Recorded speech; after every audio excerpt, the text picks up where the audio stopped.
اعوذ باللہ من الشیطان الرجیم، بسم اللہ الرحمن الرحیم۔ بات سے بات کے تمام سامعین اور ناظرین کو السلام علیکم۔ جیسا کہ ہم سب جانتے ہیں، ٹیکنالوجی میں پے در پے تبدیلیوں نے ویڈیو گیمز کے نئے در کھولے ہیں۔ جہاں ایک طرف بہت سارے فوائد نظر آ رہے ہیں، وہیں دوسری طرف بہت سارے نقصانات بھی سر اٹھا رہے ہیں۔ کمپیوٹر ٹیکنالوجی اور انٹرنیٹ نے نوجوانوں اور بچوں کے لیے ویڈیو گیمز کو انتہائی سستا اور آسان بنا دیا ہے۔ ایسی ہی لاکھوں گیمز میں پب جی گیم سے ہر کوئی متاثر ہو رہا ہے۔ بچے یا نوجوان طبقہ بھی دن رات بیشتر وقت اسی گیم کھیلنے میں گزارتا ہے۔ یہ گیم کھیلنے والوں کی صحت کے لیے مضر ہے۔ خود گیم بنانے والی کمپنی فن لینڈ کی فرم سپر سیل اور ساؤتھ کورین کمپنی کی جانب سے بتایا گیا ہے کہ مشین کی روشنی سے نکلنے والی شعاعیں کثرت سے گیم کھیلنے والوں میں مرگی کا مرض پیدا کر دیتی ہیں۔ دوستو، اگر آپ ہمارے چینل پر نیو ہیں تو اس ویڈیو کے نیچے ریڈ کلر کا بٹن ہوگا، اس پر کلک کر کے ہمارے چینل کو سبسکرائب کریں اور ساتھ ہی ساتھ بیل آئیکن کو بھی ضرور کلک کر دیں تاکہ آپ کو ہماری آنے والی ہر نئی ویڈیو کے نوٹیفیکیشن ملتے رہیں۔ اور یہ بھی خبردار کیا ہے کہ یہ اور اس ایسی تمام گیم کھیلنے سے ہاتھوں میں راشا پیدا ہو جاتا ہے۔ راشا دوستو ایسی بیماری ہے جس سے ہاتھوں کا کپ کپانا شروع ہو جاتا ہے۔ یہ بھی انتباہ کیا گیا ہے کہ گیم میں برق رفتاری کا مظاہرہ کرنے کی وجہ سے ہاتھوں کی ہڈیوں میں تکلیف لاحق ہو جاتی ہے۔ اس کے علاوہ موبائل پر انگلیوں کی مسلسل حرکت کی وجہ سے ابہام والی انگلی کو بہت زیادہ نقصان ہوتا ہے۔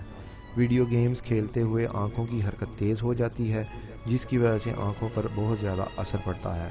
مقناطیسی لہریں موبائل سکرین سے نکلتی رہتی ہیں، جس کی وجہ سے آنکھیں سرخ اور خشک ہو جاتی ہیں، حتیٰ کہ یہ گیم کھیلنے والوں میں خود اعتمادی کی کمی اور نفسیاتی مرض پیدا کر دیتی ہیں۔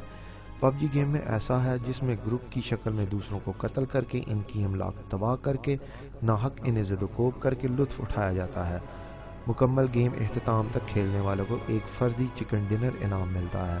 بچے اور خاص طور پر نوجوان نسل اس قسم کی ویڈیو گیمز کثرت سے کھیل کر جرائم کے نت نئے طریقے سیکھ لیتے ہیں۔ اس کا عملی مظاہرہ آپ نے نیوزی لینڈ میں مسجد پر ہونے والے حملے میں ضرور دیکھا ہوگا۔ یہ گیمز ان کے ذہنوں میں تشدد، ماردھاڑ اور لڑائی جھگڑے کے ایسے ہنر پیدا کر دیتی ہے جن سے وہ ویڈیو گیمز کے کھیلنے سے پہلے خالی الذہن ہوتے ہیں۔ یقیناً یہ ایسا گیم ہے جس سے خون ریزی اور جرائم کو بڑھاوا دیا جا رہا ہے۔ گیم کھیلنے والوں کو ایک ایک ہتھیار، بندوق، گن کا نام ازبر ہو جاتا ہے۔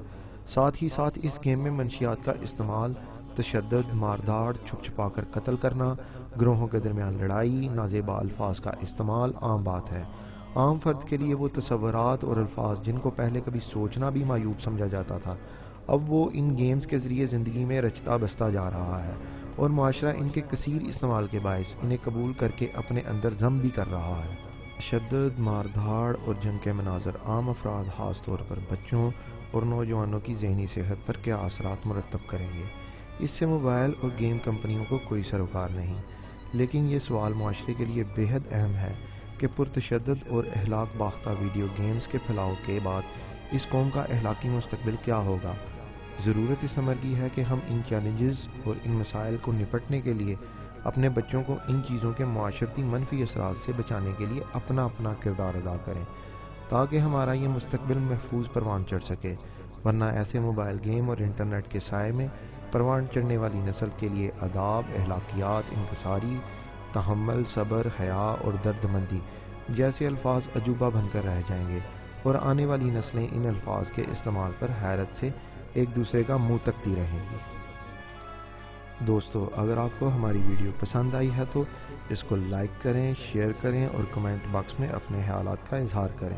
اگر آپ نے ہمارا چینل ابھی تک سبسکرائب نہیں کیا تو سبسکرائب کریں اور بیل آئیکن پر ضرور کلک کریں تاکہ ہماری آنے والی ہر نئی ویڈیو کے نوٹیفیکیشن آپ کو ملتے رہیں۔